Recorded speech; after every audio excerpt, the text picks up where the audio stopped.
Bienvenue sur Sagesse en évolution. Imaginez un instant. Vous vous réveillez chaque matin, rempli de clarté, de motivation et de certitude que chaque action que vous posez vous rapproche de la vie de vos rêves. Plus de sensation d'être perdu dans le chaos du quotidien, plus de frustration face à des objectifs qui semblent inatteignables. Au contraire, chaque jour devient une étape de plus vers une version de vous-même plus forte, plus sereine et plus accomplie. Cela semble peut-être trop beau pour être vrai, n'est-ce pas? Pourtant, cette transformation est à la portée de chacun de nous. Il ne s'agit pas de faire des sauts de géant, ni de bouleverser votre vie du jour au lendemain. Non, le vrai secret réside dans la simplicité.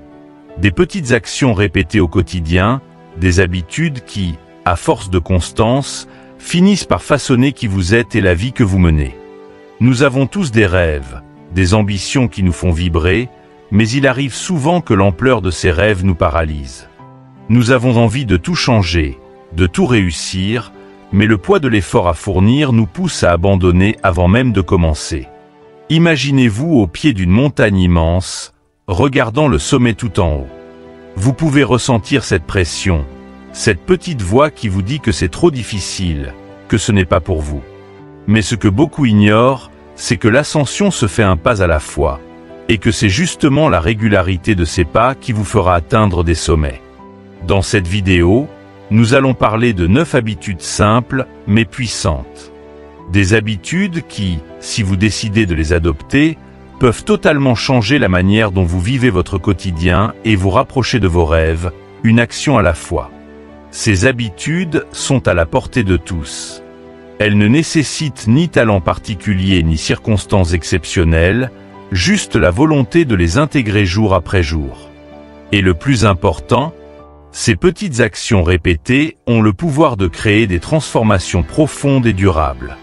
Elles deviennent les briques qui construisent les fondations d'une vie plus équilibrée, plus productive et surtout plus alignée avec ce que vous souhaitez vraiment. Alors, pourquoi rester avec nous jusqu'à la fin de cette vidéo? Parce que ces 9 habitudes peuvent devenir les clés qui débloqueront votre potentiel.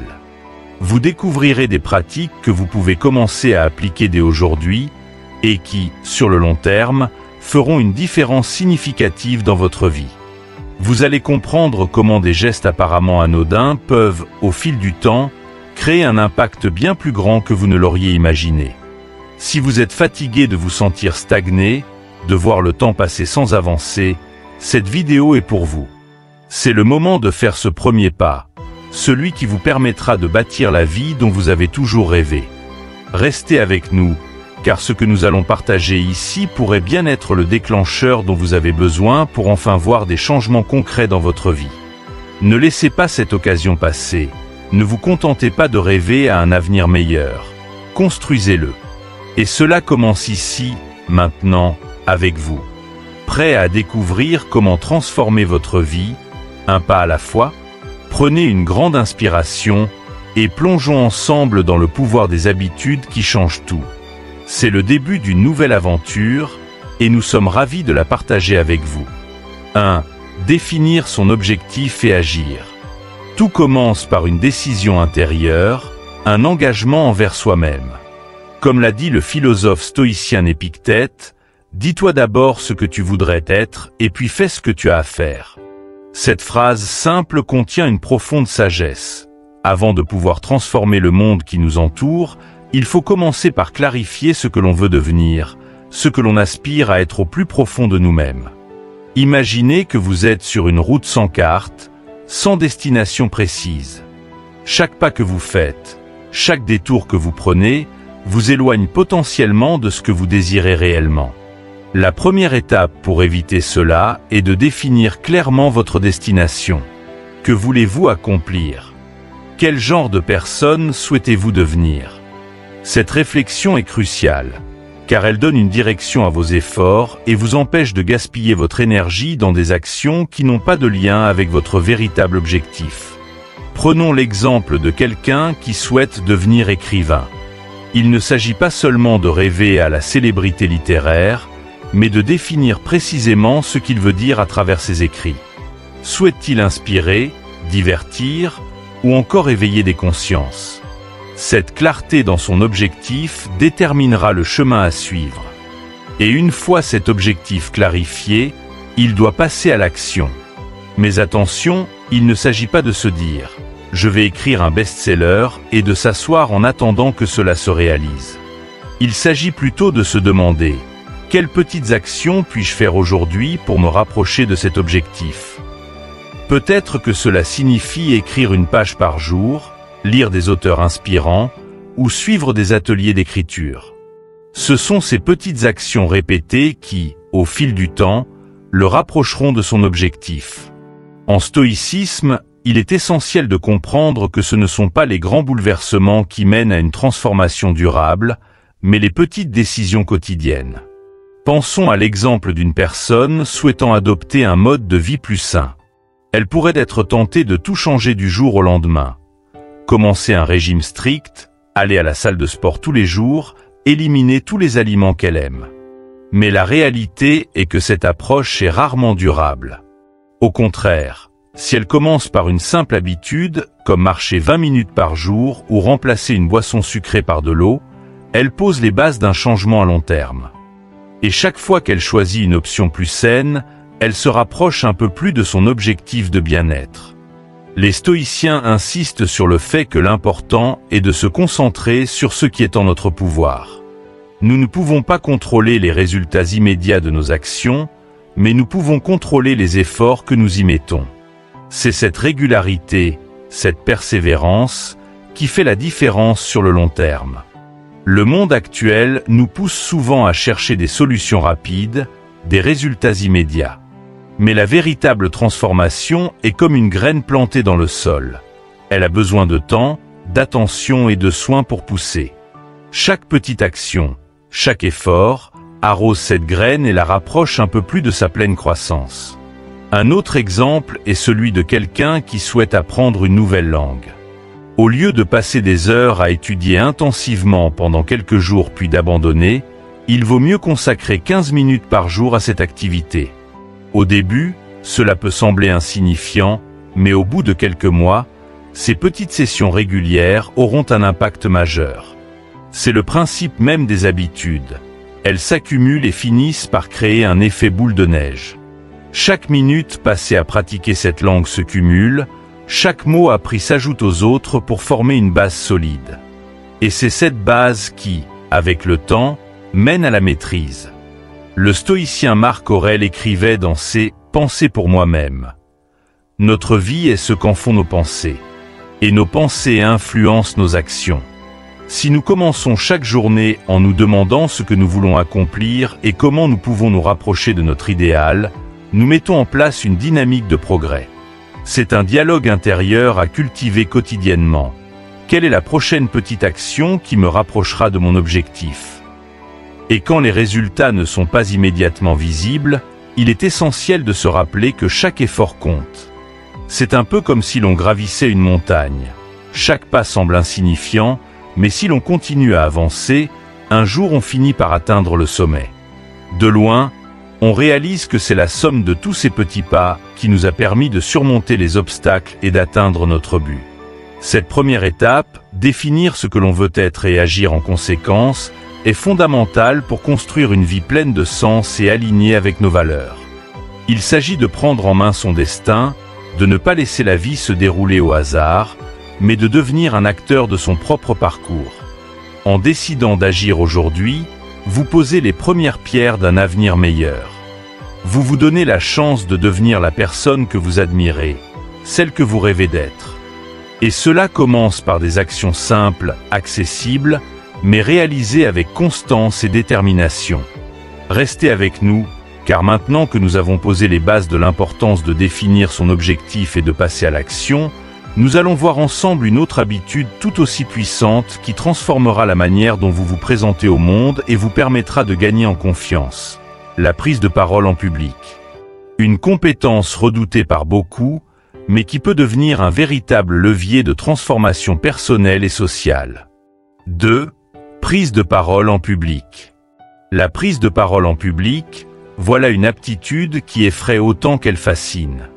Beaucoup redoutent ce moment où tous les regards se tournent vers eux, où chaque mot prononcé semble peser lourd dans le silence de l'audience.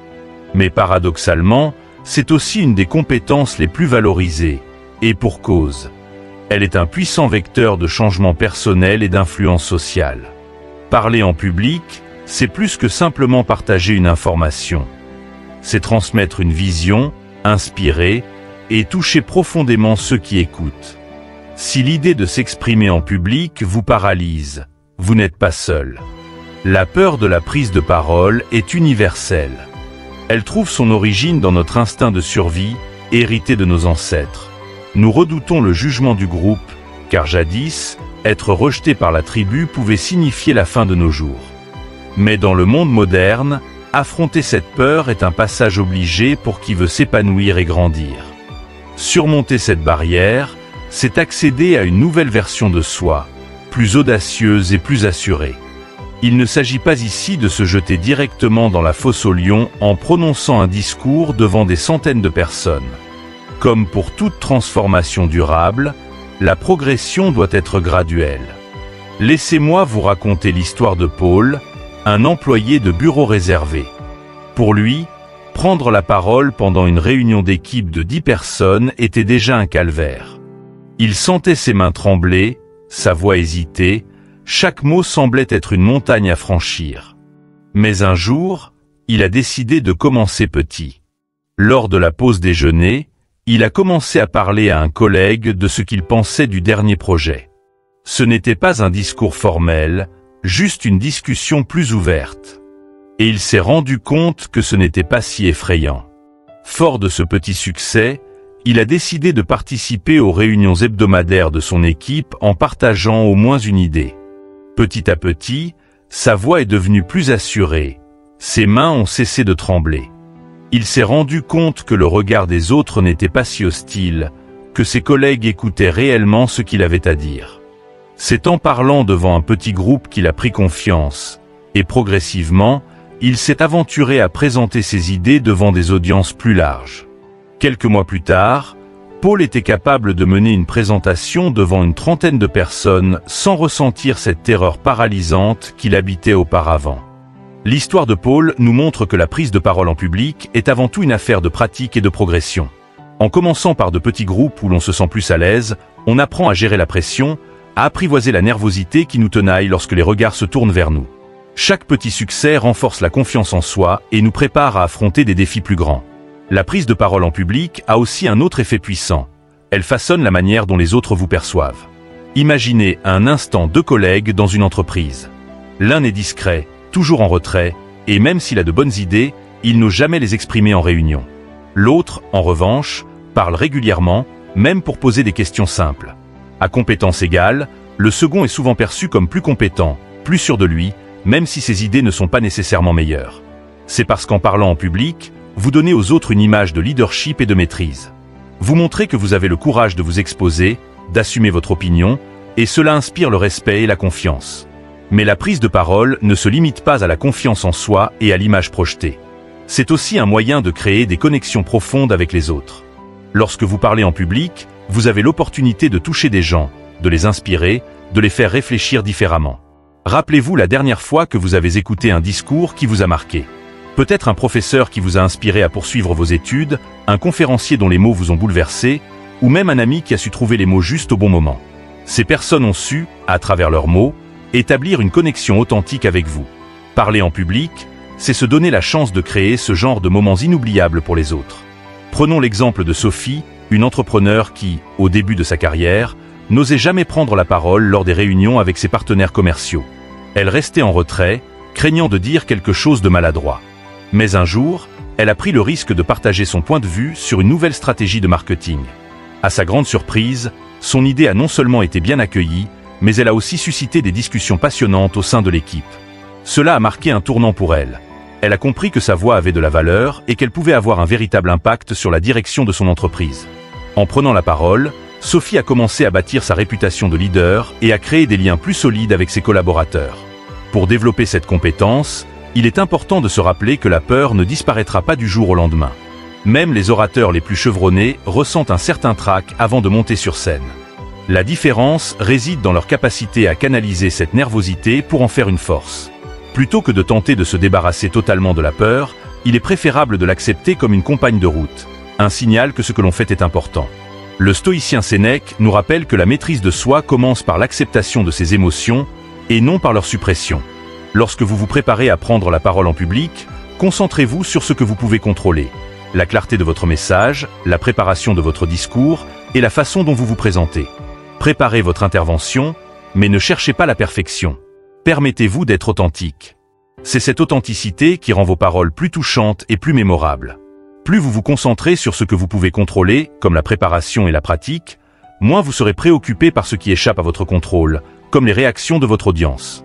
Alors, comment commencer à surmonter cette peur de s'exprimer en public? Vous pouvez chercher des opportunités de parler dans des contextes où la pression est moindre. Par exemple, rejoignez un groupe de discussion dans votre domaine d'expertise, participez à des clubs de prise de parole en public comme Toastmaster, ou même partagez vos idées à travers des vidéos sur les réseaux sociaux. L'important est de créer un environnement où vous pouvez pratiquer sans la peur constante de l'échec.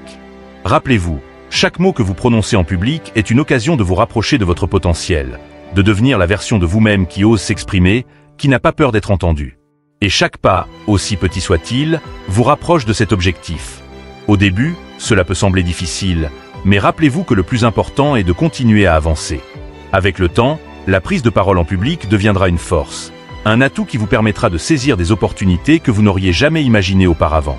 Et maintenant que nous avons vu comment la prise de parole en public peut vous transformer et vous permettre de créer des connexions significatives, passons à une autre habitude essentielle qui, elle aussi, repose sur la régularité et la discipline.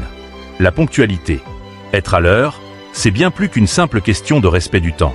C'est une manière de montrer votre engagement et de cultiver une vie plus ordonnée et intentionnelle. Restons ensemble pour découvrir comment cette habitude peut faire toute la différence dans votre quotidien. 3. La ponctualité, un signe de respect. La ponctualité, une vertu qui semble parfois désuète, surtout à une époque où tout le monde est toujours pressé, où les minutes se bousculent et où les imprévus semblent être la norme. Pourtant, être à l'heure reste l'une des habitudes les plus puissantes pour bâtir la confiance et le respect, tant envers les autres qu'envers soi-même. Être ponctuel, c'est bien plus que simplement arriver à l'heure à un rendez-vous.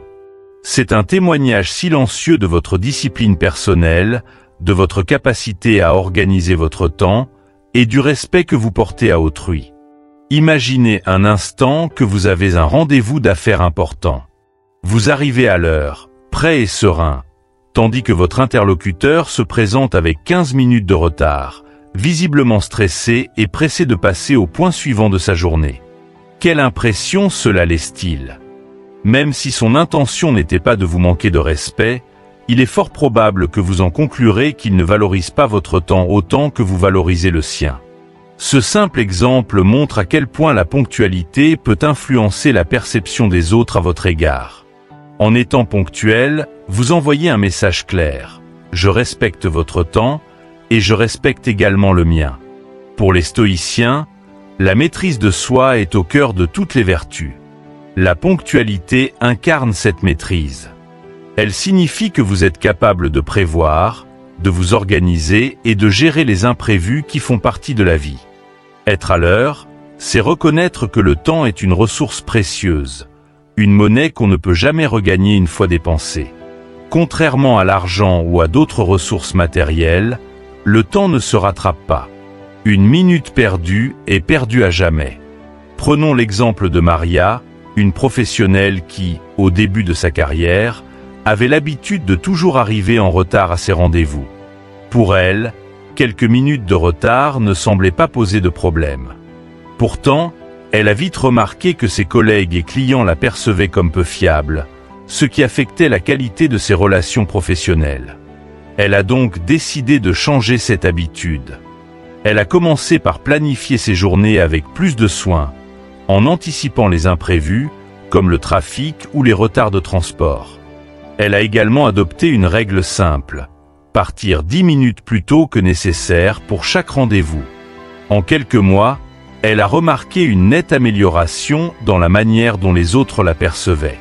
Ses collègues la considéraient désormais comme plus sérieuse et professionnelle, et elle-même se sentait plus calme et en contrôle de son temps. La ponctualité, c'est aussi une manière de réduire le stress. Qui n'a jamais connu cette montée de panique en se rendant à un rendez-vous en sachant qu'on est en retard? Le cœur qui bat plus vite, l'esprit qui s'agite à l'idée de la réaction de la personne qui nous attend. Ce stress, souvent, aurait pu être évité avec un peu plus de préparation. Arriver à l'heure nous permet de débuter chaque rencontre, chaque tâche, avec un esprit serein et disponible, prêt à se concentrer sur l'essentiel, plutôt que de devoir gérer l'anxiété d'avoir manqué de respect à notre interlocuteur. De plus, la ponctualité joue un rôle clé dans la gestion de notre propre temps. Si vous êtes quelqu'un qui respecte les horaires, vous serez également plus à même de structurer votre journée de manière efficace. Vous saurez combien de temps allouer à chaque tâche et vous n'aurez pas besoin de courir après chaque minute pour essayer de rattraper un retard. Cela se traduit par une meilleure productivité, une capacité à atteindre vos objectifs plus rapidement et, finalement, une plus grande paix intérieure. Il est également intéressant de noter que la ponctualité a une dimension philosophique dans la pensée stoïcienne. Sénèque, l'un des plus grands penseurs stoïciens, disait « Pendant que nous perdons notre temps à hésiter et à remettre à plus tard, la vie continue de s'écouler. » Cette phrase nous rappelle que le temps est une richesse irremplaçable. Pour les stoïciens, être conscient de la valeur du temps était essentiel pour mener une vie pleine de sens. Ils voyaient dans chaque moment une opportunité de faire le bien, de s'améliorer et de contribuer au monde. En étant ponctuels, nous honorons ce principe. Nous reconnaissons que chaque minute est une chance de progresser, de créer et d'influencer positivement notre environnement. Prenons l'exemple d'un chef d'équipe qui doit diriger une réunion importante. S'il commence à l'heure, il montre à son équipe qu'il prend la rencontre au sérieux, qu'il respecte l'engagement de chacun et qu'il souhaite maximiser le temps passé ensemble. À l'inverse, s'il arrive en retard, cela peut donner l'impression que la réunion n'est pas une priorité, ce qui peut affecter la motivation et l'engagement de son équipe. En étant ponctuel, il envoie un signal fort sur la manière dont il valorise les contributions de chacun et l'importance du projet en cours. Bien sûr, la ponctualité n'est pas toujours facile à maintenir. Nous vivons dans un monde où tout peut arriver, où un simple embouteillage ou un rendez-vous qui s'éternise peut décaler l'ensemble de notre emploi du temps. Mais c'est là qu'intervient la capacité à anticiper. Planifier à l'avance, c'est déjà respecter le temps des autres. Cela signifie prévoir des marges de sécurité, ajuster son planning et ne pas attendre la dernière minute pour se préparer. En anticipant, vous vous assurez que vous êtes prête à affronter les imprévus sans qu'ils ne perturbent l'ensemble de votre journée. La ponctualité est également un moyen de montrer à vous-même que vous êtes sérieux dans vos engagements. Cela peut sembler trivial, mais le fait de tenir une promesse aussi simple que celle d'être à l'heure renforce votre propre estime de vous-même. Cela vous rappelle que vous avez le contrôle sur vos actions, que vous êtes capable de respecter vos engagements, aussi petits soient-ils. En respectant votre temps, vous respectez également les projets et les objectifs que vous vous êtes fixés. En somme, être ponctuel, c'est faire preuve de discipline, mais aussi de considération pour les autres. Cela démontre que vous êtes quelqu'un de fiable, de sérieux et sur qui l'on peut compter. Dans un monde où la course contre la montre est devenue la norme, être capable de maîtriser son temps est un signe de sagesse. Et cette maîtrise, aussi simple soit-elle, peut avoir un effet boule de neige sur d'autres aspects de votre vie, vous aidant à devenir plus organisé, plus serein et plus en phase avec vos valeurs. Maintenant que nous avons vu à quel point la ponctualité peut transformer votre vie, en vous permettant de mieux gérer votre temps et de renforcer votre réputation auprès des autres, passons à une autre habitude tout aussi fondamentale pour construire une existence équilibrée, la gestion des finances personnelles. Une habitude qui, elle aussi, repose sur la discipline et l'anticipation. Car tout comme le temps, l'argent est une ressource précieuse dont la gestion éclairée peut faire la différence entre une vie marquée par le stress et une vie marquée par la sérénité. Restons ensemble pour découvrir comment la gestion de vos finances peut vous aider à atteindre une véritable tranquillité d'esprit. 4. La gestion des finances personnelles. La gestion des finances personnelles est un pilier essentiel pour construire une vie équilibrée et sereine.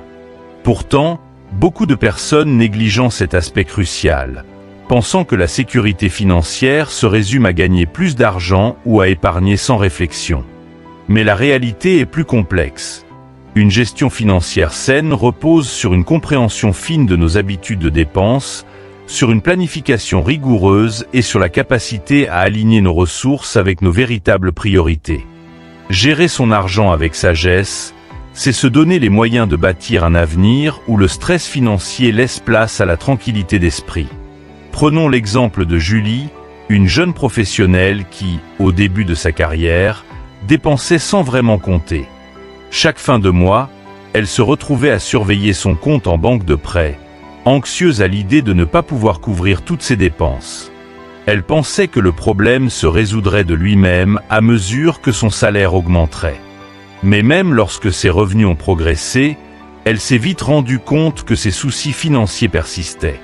C'est alors qu'elle a pris la décision de mieux comprendre ses habitudes de dépenses. Julie a commencé par faire un suivi de ses dépenses sur un mois, notant chaque achat, chaque sortie, chaque facture. À sa grande surprise, elle a découvert que ses petites habitudes quotidiennes, comme ses cafés à emporter ou ses repas en livraison, représentaient une part importante de ses sorties d'argent. Elle n'avait jamais réalisé que ses dépenses, prises individuellement, s'accumulaient de manière significative sur le long terme. En identifiant ses dépenses, Julie a pu ajuster son comportement, en choisissant par exemple de préparer ses repas à la maison et de limiter ses achats impulsifs. Cela lui a permis de mieux maîtriser son budget et de commencer à épargner plus sereinement. Le premier pas vers une gestion financière éclairée, c'est donc d'acquérir une conscience de ses dépenses. Cela signifie observer attentivement comment nous utilisons notre argent, sans jugement mais avec lucidité. Le but n'est pas de se priver de tout, mais de comprendre où va notre argent, et si ces dépenses reflètent véritablement ce qui est important pour nous. Il est essentiel de distinguer les besoins des envies. Cela ne signifie pas qu'il faille se priver de chaque plaisir, mais plutôt qu'il faut être en mesure de choisir ses plaisirs en pleine conscience, en ayant à l'esprit leurs répercussions sur notre situation financière. Une fois cette prise de conscience établie, l'étape suivante consiste à fixer des priorités. Quels sont vos objectifs à long terme? Rêvez-vous d'acheter une maison, de lancer votre propre entreprise ou de partir en voyage autour du monde? Chacun de ces rêves a un coût, et pour les atteindre, il faut définir une stratégie financière qui vous y amènera. Les stoïciens nous enseignent l'importance de la modération et de la maîtrise de soi. Appliqué à la gestion financière, cela signifie savoir différer une satisfaction immédiate pour atteindre un objectif plus grand à long terme. Prenons l'exemple de Marc, un père de famille qui rêve de financer les études de ses enfants sans avoir à s'endetter. Il a compris que pour réaliser ce rêve, il devait revoir ses dépenses actuelles. Plutôt que de continuer à dépenser pour des choses qui n'apportent qu'un bonheur éphémère, il a décidé de consacrer une part de son revenu à un plan d'épargne mensuel. Cela a demandé des sacrifices au début, moins de sorties au restaurant, des vacances plus simples et un mode de vie plus frugal. Mais avec le temps, ces sacrifices se sont transformés en satisfaction, car il voyait son épargne grandir et son rêve devenir peu à peu accessible. La gestion des finances ne concerne pas uniquement l'épargne, mais aussi la capacité à investir de manière intelligente. Beaucoup de gens pensent qu'investir est réservé aux experts, mais il existe des outils simples qui permettent à chacun de faire fructifier son argent. Cela peut passer par l'achat de parts dans un fonds commun de placement ou par l'investissement dans des actions diversifiées. Le plus important est de se former et de commencer petit, plutôt que de laisser son argent dormir sur un compte sans en tirer parti. Comprendre les mécanismes financiers de base et apprendre à diversifier ses investissements est une compétence qui peut faire toute la différence à long terme. Cependant, il est essentiel de rester réaliste. Les investissements comportent des risques et il ne faut jamais investir de l'argent que l'on n'est pas prêt à perdre. Ici encore, la philosophie stoïcienne peut nous guider. Les stoïciens nous enseignent à accepter ce qui échappe à notre contrôle et à ne pas nous laisser emporter par l'excès d'optimisme ou de pessimisme. En finance, cela signifie ne pas céder à la panique lorsque les marchés chutent, mais aussi ne pas se laisser aveugler par la promesse de gains rapides. Une approche réfléchie, basée sur la prudence et la connaissance, permet de naviguer plus sereinement à travers les aléas de l'économie. Au-delà de la simple gestion quotidienne, l'indépendance financière est un objectif que beaucoup souhaitent atteindre. Mais qu'est-ce que cela signifie vraiment? Être indépendant financièrement, c'est être en mesure de subvenir à ses besoins sans être constamment dépendant de son prochain salaire. Cela implique d'avoir un fonds d'urgence, un coussin financier qui permet de faire face aux imprévus sans paniquer. Cela signifie aussi planifier pour la retraite, pour que le jour où vous déciderez de ralentir votre rythme de travail, vous puissiez le faire sans crainte de manquer de ressources. Prenons l'exemple de Thomas, un travailleur indépendant qui, pendant des années, a vécu au jour le jour sans se soucier de mettre de l'argent de côté. Mais un jour, un problème de santé l'a contraint à arrêter de travailler pendant plusieurs mois, et il s'est retrouvé face à une situation difficile. Cette expérience l'a poussé à repenser totalement sa manière de gérer ses finances. Il a décidé de constituer un fonds d'urgence équivalent à 6 mois de dépenses, afin de ne plus jamais être pris au dépourvu. Cela lui a offert une tranquillité d'esprit qu'il n'avait jamais connue auparavant, et la certitude de pouvoir surmonter les aléas de la vie sans mettre en péril sa stabilité financière. En fin de compte, la gestion financière éclairée ne consiste pas à accumuler des richesses pour le simple plaisir de posséder. Il s'agit de bâtir une vie où l'argent cesse d'être une source constante de stress et devient au contraire un levier pour atteindre ses aspirations. Lorsque vous prenez le contrôle de vos finances, vous prenez le contrôle de votre avenir. Vous devenez capable de faire des choix en accord avec vos valeurs, sans être constamment limité par des contraintes matérielles. Vous gagnez en liberté, en autonomie, et vous pouvez vous concentrer sur ce qui vous tient vraiment à cœur. La gestion des finances personnelles, c'est donc bien plus que de simples calculs ou que de suivre des tableaux Excel. C'est un état d'esprit, une façon de voir l'argent non pas comme une fin en soi, mais comme un moyen de vivre en accord avec ce que vous souhaitez profondément. Et en cultivant cet état d'esprit, vous vous donnez la chance de bâtir la vie que vous méritez, une vie où le stress de chaque fin de mois laisse place à une sérénité durable. Maintenant que nous avons exploré comment la gestion financière peut transformer votre quotidien et vous offrir la sérénité, nous allons aborder une autre compétence essentielle pour évoluer dans notre monde moderne: la communication. La capacité de transmettre clairement vos idées, de persuader et de construire des relations solides à travers vos mots. Que ce soit à l'oral ou à l'écrit, une bonne communication est une véritable clé de réussite. Restons ensemble pour découvrir comment affiner cette compétence et l'intégrer dans votre quotidien. 5. Apprendre à dire non. Apprendre à dire non n'est un art subtil, mais ô combien essentiel pour mener une vie équilibrée et centrée sur ce qui compte vraiment. Il s'agit de poser des limites claires pour préserver son temps, son énergie et sa paix intérieure. Dire non, c'est parfois difficile, car nous avons souvent peur de décevoir les autres ou de manquer une opportunité. Pourtant, cette capacité est fondamentale pour garder le cap sur nos priorités, pour éviter la surcharge mentale et pour vivre en harmonie avec nos véritables aspirations. Nous avons tous déjà vécu cette situation. Un collègue nous demande de l'aider sur un projet de dernière minute, un ami nous sollicite pour une sortie alors que nous préférerions nous reposer, ou encore un membre de la famille attend de nous que l'on s'occupe d'une tâche imprévue. Et par habitude ou par peur de froisser, nous répondons oui.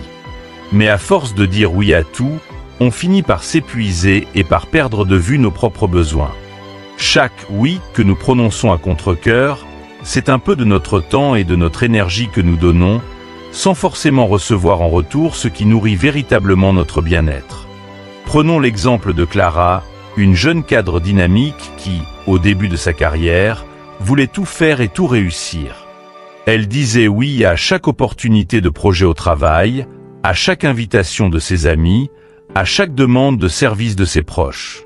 Elle se sentait indispensable, Mais très vite, son emploi du temps s'est transformé en une course contre la montre. Elle enchaînait les journées interminables, les week-ends sans répit, jusqu'à ce que son corps et son esprit commencent à montrer des signes de fatigue. Elle a compris alors qu'en essayant de tout faire pour les autres, elle s'était oubliée elle-même. Elle n'avait plus le temps de se consacrer à ses passions, ni même de se reposer suffisamment. C'est à ce moment-là que Clara a commencé à apprendre l'importance de dire non. La première fois, cela a été difficile. Elle a eu l'impression de trahir la confiance de son entourage, de décevoir ceux qui comptaient sur elle. Mais elle a aussi ressenti une libération. En disant non à une énième réunion de dernière minute, elle a pu retrouver une soirée pour elle, pour se détendre, lire un livre et recharger ses batteries. Elle a réalisé que chaque non était en réalité un oui caché, un oui à son bien-être, à ses propres besoins, à ses projets personnels. Dire non, c'est avant tout un acte de clarté et de détermination. C'est savoir ce qui est vraiment important pour nous et décider de ne pas laisser le reste nous détourner de nos objectifs. Les stoïciens, toujours soucieux de vivre en accord avec leurs valeurs, nous enseignent que la maîtrise de soi repose sur la capacité à faire des choix intentionnels. Refuser ce qui n'est pas aligné avec nos priorités, c'est s'assurer que chaque action, chaque engagement, nous rapproche de la vie que nous souhaitons construire. Cela ne signifie pas devenir égoïste ou insensible aux besoins des autres, mais plutôt de reconnaître nos propres limites et de respecter notre énergie. Prenons l'exemple de Jean, un entrepreneur passionné qui, au début, voulait répondre à toutes les sollicitations de ses clients pour ne jamais perdre une opportunité. Mais très vite, il s'est retrouvé à travailler des nuits entières, à enchaîner les projets sans pouvoir se concentrer sur les plus importants. Il a alors décidé de réévaluer ses priorités. Plutôt que d'accepter tous les contrats, il a commencé à sélectionner ceux qui étaient réellement en accord avec la vision de son entreprise. Cela lui a permis de se concentrer sur des projets plus pertinents et de consacrer du temps à l'amélioration de ses services. Ses clients ont remarqué cette différence, et plutôt que de perdre des opportunités, il a vu sa réputation grandir en tant que professionnel fiable et visionnaire. Dire non, c'est aussi une question de respect envers les autres. Car lorsque vous acceptez de faire quelque chose sans en avoir vraiment envie, vous risquez de ne pas être totalement investi, de bâcler le travail, ou d'aborder la tâche avec un manque de motivation. Dire non, c'est être honnête avec soi-même et avec les autres. C'est leur permettre de trouver une aide plus appropriée, quelqu'un qui aura vraiment le temps et l'énergie de les soutenir pleinement. C'est pourquoi apprendre à dire non n'est aussi une forme de bienveillance. Bien sûr, il y a une manière de le faire. Il ne s'agit pas de refuser de façon abrupte ou sans considération, mais plutôt de formuler un non respectueux et assertif. Par exemple, lorsque l'on vous demande un service que vous ne pouvez pas rendre, vous pouvez répondre « Je comprends l'importance de ta demande, mais je ne peux malheureusement pas m'en charger en ce moment. » Ou encore « Je ne suis pas disponible pour cela, mais je te recommande de t'adresser à telle personne qui pourrait mieux t'aider. » Ce type de réponse montre que vous êtes à l'écoute, tout en affirmant votre propre limite. Un bon exemple est celui de Sarah, une graphiste indépendante, qui avait l'habitude de toujours dire oui aux demandes de ses clients, même lorsqu'elles ne correspondaient pas à ses spécialités. Elle passait ainsi de nombreuses heures à travailler sur des projets pour lesquels elle n'était pas passionnée et qui, au final, la laissaient épuisée et frustrée. Un jour, elle a décidé de redéfinir son offre et d'accepter uniquement les missions qui correspondaient à sa vision artistique. Elle a commencé à dire non aux projets qui ne l'intéressaient pas, en expliquant honnêtement ses raisons. Cela lui a permis non seulement de retrouver du temps pour ses projets personnels, mais aussi de se consacrer pleinement aux clients qui partageaient sa vision. Ces derniers ont apprécié son engagement et la qualité de son travail, et sa carrière a pris un nouveau tournant.